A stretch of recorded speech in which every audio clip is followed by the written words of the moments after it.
live in a very unique area when it comes to the law. David Hollingsworth is a lawyer who's here with free legal advice. He's going to answer a lot of your questions. But before we get to that, it's a little bit of a primer that we have. We're offering those who own real estate in both provinces, Quebec and Ontario, some insight as to what they need to know in terms of how the law is different. Right, Leanne. So Canada's one of the few countries around the world that has multiple different legal systems. We've got in Ontario and every other province, with the exception of Quebec, we've got the common law system, which is judge-made law based on the British system, where two people, if they have a dispute, they go to a judge. The judge says, okay, here's what I think the result should be, and then every similar dispute down the road has to have the same result. Quebec has got the civil code, which is based from France. It's a book with laws that judges need to apply. And so, practically speaking, in our day-to-day lives here, there are differences. And we've got people who have property in Quebec, property in Ontario, and they don't know which law is going to apply to them. And so many people who live in Ontario do have a cottage in Quebec, right. Or people who live in Quebec work in Ontario. Absolutely. So what should our viewers know overall? That the main area, I guess, relates to wills. Well, that's a question that we commonly get. Firstly, if you have a will, a valid will in Ontario, it's going to apply in Quebec. At the same time, valid will in Quebec is going to be recognized in Ontario. But there are some... The main difference is probate, isn't it? Probate, yes. So in Ontario, probate fees can be up to 1.5%. So in $1 million estate, that's $15,000. Where in Quebec, there are no probate fees.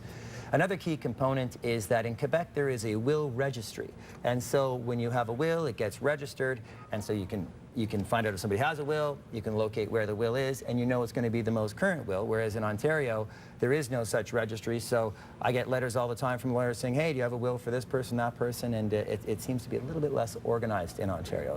Those are some key differences. Very interesting. Now, there are volumes written on this, sure, and we don't have time for them today, but you do have some great time, and you're allotting time to offer some advice to some of our viewers who have sent in their questions.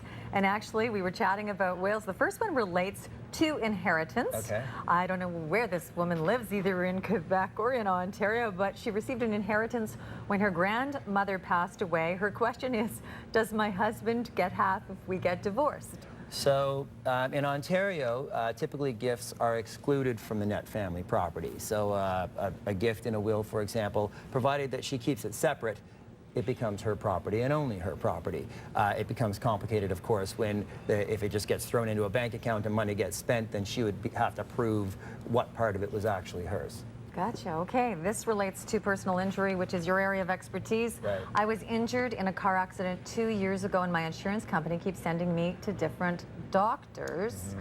Do I have the right to say enough is enough?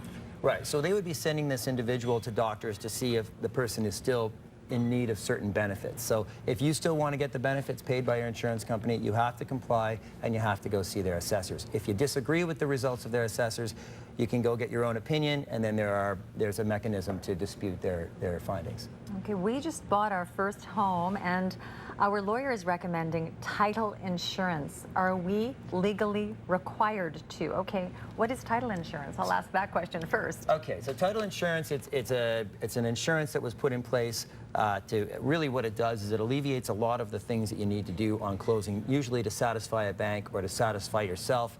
So things like you probably don't have to get a new survey, which can be $3,000. You don't have to go and get a tax certificate to ensure the taxes are paid up to date. There are a bunch of different things that you need to buy and get before you close a real estate transaction. Title insurance will say, we will take the risk or underwrite the risk of that. You pay us a couple of $100. Are you legally required to get it? Not really, but a bank is not likely going to give you a mortgage unless you get one, unless you get a title insurance Okay, you know, policy. we've never had that question. That was good. Interesting. Okay, this one is another will question. Okay. And I have a part B to this question. I want to revisit my will and make some changes. Are you allowed to have more than one power of attorney, and do you think it is a good idea? Okay, so firstly, as it relates to the will, yeah, anytime you draft a new will, it revokes any previous wills. There's something that's called a codicil, which is like an amendment or an attachment to a will that sort of changes the will. I find that those are used a lot less frequently now that we have computers. You can just go in and through word processors, you can draft up a new will. You are allowed to draft a new will. The question about powers of attorney, can you have more than one? Yes, you can have more than one power of attorney. Sometimes that's a good idea if you've got a parent who's got kids who are the powers of attorney. You just want to have some sort of mechanism in place in case there's a disagreement between the powers of attorney when it comes to an issue. Well, we joke David Hollingsworth is often asked legal questions when he goes to a dinner party or when he's in the hockey arena. One of the questions that I receive all the time to forward to you, and it's, whether or not someone can write their own will and not have to go through a lawyer. And there's a special term for that, which we've discussed a lot of times, called the holograph will.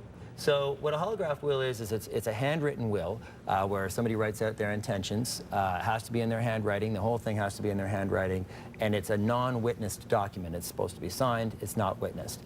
And to give you an example of a holograph will that was upheld by the courts, there was, I think I'm going to get the facts right here, a farmer who fell off his tractor, got trapped, and while he was dying, scratched his intentions into the side of the tractor, and that was upheld as a valid holograph will. wrote, was it wife? Yeah, I'm not like sure what he wrote. I can't remember. And so typically, though, if you're just writing something out, should it be dated? It has to be signed, but it cannot be witnessed. So should you put the date on it? Yeah, you date it. That's a good idea. Then you'll know the date in case there's one that comes after. You'll know that it revokes the holograph will. Great. It's always so cheerful when we're talking about wills, but our next question is not a cheerful question, or from a viewer either. My daughter was in a car accident 6 years ago. We didn't think of starting a lawsuit. I guess things were fine with her health at that point. Okay, she's now living in pain and on all kinds of medication because of a back injury. She's now 16. Is it too late for us to go back to sue the driver? There was a police report. The answer is no. There typically is a 2-year limitation period from the date of the accident until when you have to start the accident. But that limitation period doesn't start for minors until they turn 18 years old, and or persons with some sort of disability who are unable to start the action. So as a 16-year-old, I guess the accident happened when she was 10, so she's still within time. But so a different answer then if in fact a 65-year-old were writing about her 45-year-old daughter. That's right. Then there'd be some pretty big hurdles to overcome. There are some arguments, yes, because of the statute of limitations of 2 years, there are some arguments to get around that, but you want to be starting these lawsuits within 2 years of the accident. Very interesting. Okay, this is probably a very common situation. I want to go on holiday with my children outside of Canada. Do I need the other parent's permission, assuming that the parents are no longer married or separated? So what is the situation there? This one I think is obvious. Right. Well, I mean, you would need the permission, I guess, I guess it depends on the custody situation. But you do not need a letter of permission by law. However, getting in and out of the country, it's nice to have. But if the couple is married and they both have custody of the child, then permission is required. If one parent has sole custody, then they probably aren't required to get permission from the other parent. So the custody arrangement really is key there. It's good to get that letter of consent signed, though, even if you're going away on a volleyball tournament or something and you're going to New York, it's good to get the letter. So I mean, even if parents, so maybe that's the case, maybe these parents are still married. Right. So yes, if one parent is traveling with the child, your best advice is? Yeah, to get a letter, and I can tell you that I often notarize these letters. Okay, my landlord's trying to raise my rent. What can I do? Well, in Ontario, your landlord is entitled to raise the rent. There are prescribed amounts that they can raise it. I think it's just under 1% right now, but they are entitled on a month-to-month lease to, on an annual basis, increase the rent. If you disagree for some reason with their right to do so, you can have that reviewed by the Ontario Rental Housing Tribunal. All right, here's a good one. My wife and I just bought a cottage and realized that the neighbors built a shed on our side of the property line. Can we make them move it, or is it grandfathered in? Well, I can speak for, in Ontario, we've got a system called the land title system, which removes squatters' rights, or what's known legally as adverse possession. So probably not grandfathered in. However, again, there are some exceptions if it's before the property went into land titles and the person had exclusive use of that land and they were squatters for a period going way back. There's a chance of it, but likely you can have them removed from the property. We have one last question that we'll have time for today. We have a lot more questions on the list, and I apologize if we did not get to your question, but by all means, there's a link on our website to David Hollingsworth website. You can, by all means, get a hold of him there. Here's the last one. My husband passed away last year. I went to transfer the house into my name and was informed there's an outstanding mortgage. I know we paid off our house years ago. How can I prove this? Okay, well, sorry about the passing of your husband. There will be a paper trail.